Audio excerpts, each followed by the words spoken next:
آدھا گھنٹہ یا 40 منٹس کا ایسا گیپ ہو کہ جس میں آپ چل پھر کے کچھ اپنا تھوڑا گھر کا سمیٹ لیں، تھوڑا چائے پی لیں، تھوڑا ریلیکس ہو کر.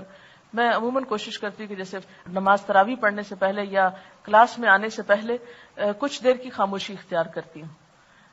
یہ بھی ایک تیاری ہوتی، یعنی جیسے مجھے یہاں آنا ہوتا ہے تو میں کوشش کرتی ہوں کہ میں اپنے کام نپٹا کے تھوڑا سا وقت مجھے ایسا مل جائے کہ جس میں میں صرف یعنی تھوڑی ذکر کر لوں اور یکسوئی اختیار کروں تاکہ اگلا کام بہتر ہو. اسی طرح میری عادت ہے کہ میں تراویح سے پہلے 5-7 منٹ کے لیے لیٹ جاتی ہوں خاموشی سے، اگر حالات اجازت دے، اللہ یہ کہ کوئی مہمان ہو یا کچھ، ورنہ اپنی روٹین جو اپنے ہاتھ میں ہوتی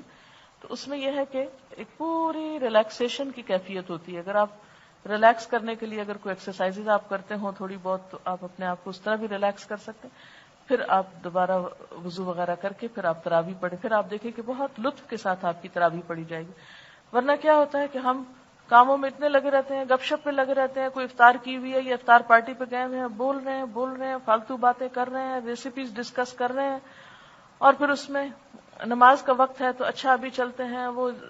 اور چلتے چلتے وہاں فرض بھی ہو چکے ہوتے ہیں اور ہم لیٹ پہنچتے ہیں. کوئی بھی نماز جو لیٹ شروع کی جائے اور بعد میں جماعت میں شامل ہوا جائے اس کا وہ لطف تو نہیں ہو سکتا جو تھوڑی دیر پہلے کرنے کا ہوتا ہے. لیکن یعنی اس وقت یہ جو آپ کا کانشیس بیدار کرنا ہے نا، یہ سارا کس چیز کے گرد گھومے گا کہ آپ کی جو عبادت ہے، آپ کا جو اصل رمضان کا کام ہے وہ پرائرٹی نمبر 1 رہے، وہ نہیں متاثر ہو. یعنی مثلاً اگر آپ کو تراویح کی باجماعت کہیں اویلیبل ہے، کوئی فیسلٹی ہے کہیں پر بھی آپ کے آس پاس اور آپ کو وہاں جانا ہے، اور کوئی آپ کو، ویسے میں تو کوشش کرتی ہوں کہ رمضان میں ایک دن بھی نہ نکلوں. پچھلے سال بھی میں صرف ایک دن اپنے رشتہ داروں کے ہاں گئی تھی، ورنہ پورا رمضان میں افطار پارٹیوں کے سخت خلاف ہوں اور میں نہیں جاتی کیونکہ اس سے عبادت میں بہت خلل آتا ہے. بعض اوقات مجبوری ہو جاتی، اور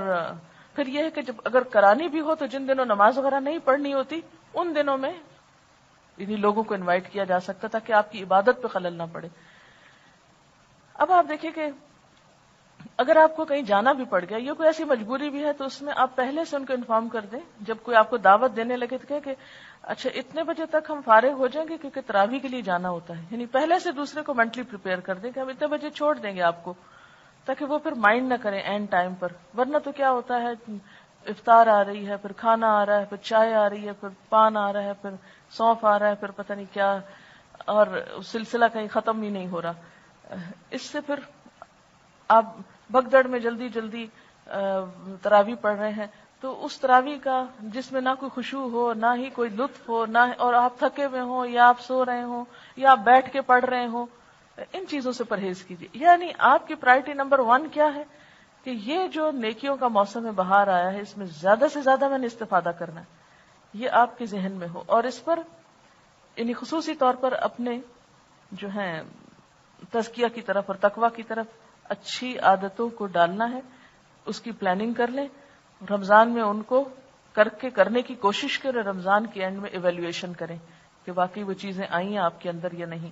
کہ مجھے برداشت کرنا، مجھے بھوک برداشت کر رہی ہوں تو مجھے دوسرے کی کڑوی کسیلی باتیں بھی برداشت کرنی ہے، مجھے اپنے غصے کو بھی کنٹرول کرنا ہے، مجھے اپنے فضول باتیں کرنے کی جو عادت ہے اس کو بھی کنٹرول کرنا ہے، زیادہ کثرت کلام کو بھی کنٹرول کرنا ہے.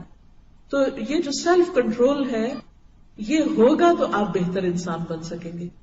اور جیسے بہترین ڈرائیونگ اس شخص کی ہوتی ہے کہ جس کو گاڑی پر بہترین کنٹرول ہوتا ہے اور وہ ایک الرٹ اور کانشیس انسان ہوتا ہے، بالکل اسی طرح بہترین روزہ تبھی ہو سکتا ہے جب آپ کانشیسلی روزہ رکھیں اور آپ کو سیلف کنٹرول بھی نصیب ہو. پھر اس کے بعد آپ دیکھیے کہ مجھے اپنی گفتگو میں بھی بہتری لانی ہے. یعنی اچھا انسان اگر بننا ہے تو مجھے اپنی نہ صرف یہ کہ اندر کی کیفیت اچھی کرنی ہے، مجھے اپنی گفتگو کو بھی اچھا کرنا ہے. اور گفتگو میں سب سے بڑھ کر 2 چیزیں، ایک دیکھیے تقویٰ جو میں نے بتایا تھا آپ کو، کچھ کرنے کے کام ہوتے ہیں اور کچھ چھوڑنے کے کام ہوتے ہیں. تو گفتگو میں اچھی اچھی باتیں جہاں کرنی ہے وہاں، دوسری طرف جھوٹ سے بچنا ہے اور لغو گفتگو سے بچنا ہے، کیونکہ قد افلح المؤمنون الذين هم في صلاتهم خاشعون والذين هم عن اللغو معرضون. یقیناً کامیاب ہو گئے وہ لوگ جو اپنی نمازوں میں خشوع اختیار کرتے ہیں اور جو لغو سے پرہیز کرتے ہیں. لغو، بیہودہ، بیکار، فضول، لا یعنی، بے مقصد ایسی گفتگو سے پرہیز کرنا ہے، غیر ضروری طویل گفتگو سے پرہیز کرنا ہے، مناسب الفاظ استعمال کرنے ہیں، اور انشاءاللہ جب آپ نیت کر لیں گے نا اور آپ ارادہ کر لیں گے تو اللہ تعالیٰ آپ کو توفیق بھی دے گا۔ آپ کو معلوم ہے کہ پچھلی قوموں میں چپ کا روزہ بھی ہوتا تھا، ان کو صرف کھانے سے نہیں روکا جاتا تھا بلکہ ان کو بولنے سے بھی روکا جاتا تھا۔ یہ اللہ کا بڑا احسان ہے کہ ہم سے وہ چپ کا روزہ تو اٹھا لیا گیا اور صرف باقی روزہ رہ گیا، لیکن بالکل چپ نہیں ہمیں ہونا، مگر یہ ہے کہ ہم اپنی کثرت کلام کو ایک لمٹ کے اندر ضرور لائیں۔ اب دیکھیے نا، ہر چیز کی ایک لمٹ ہوتی ہے۔ اگر آپ کی زبان غیر ضروری باتوں میں زیادہ استعمال ہوئی، آپ کے دماغ بھی لگ رہا ہے، آپ کی انرجی بھی لگ رہی ہے، تو وقت کہاں بچے گا کہ آپ پھر تلاوت کر سکے؟ وقت کہاں بچے گا کہ آپ پھر کوئی ذکر اور بہترین کام بھی کر سکے؟ تو اس کے لیے بے حد ضروری ہے کہ آپ کے اندر ایک سنجیدگی بھی ہو۔ اس کے بعد یہ ہے کہ بہتر انسان بننے کے لیے آپ کا جو عمل ہے یا آپ کے جو جسم کے اعضاء ہیں ان سے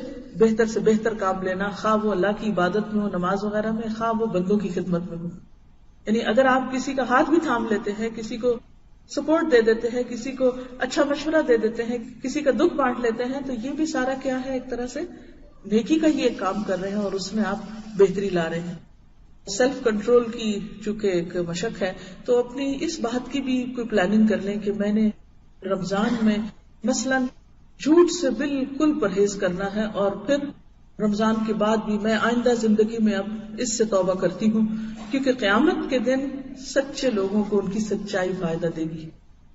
ھذا یوم ینفع الصادقین صدقہم، یہ وہ دن ہے جس دن سچے لوگوں کو ان کی سچائی فائدہ دے گی۔ سچائی فائدہ دینے والی چیز ہے۔ اور ایک حدیث میں آتا ہے، من لم يدع قول الزور والعمل به فليس لله حاجة ان يدع طعامه وشرابه، کہ جس نے روزہ رکھ کے بھی جھوٹ بولنا اور جھوٹ پر عمل کرنا نہ چھوڑا، اللہ کو اس بات کی کوئی ضرورت نہیں کہ وہ شخص کھانا پینا چھوڑ دے، بھوکا پیاسا رہے، کیونکہ اس کا روزہ پھر محض بھوک پیاس ہے۔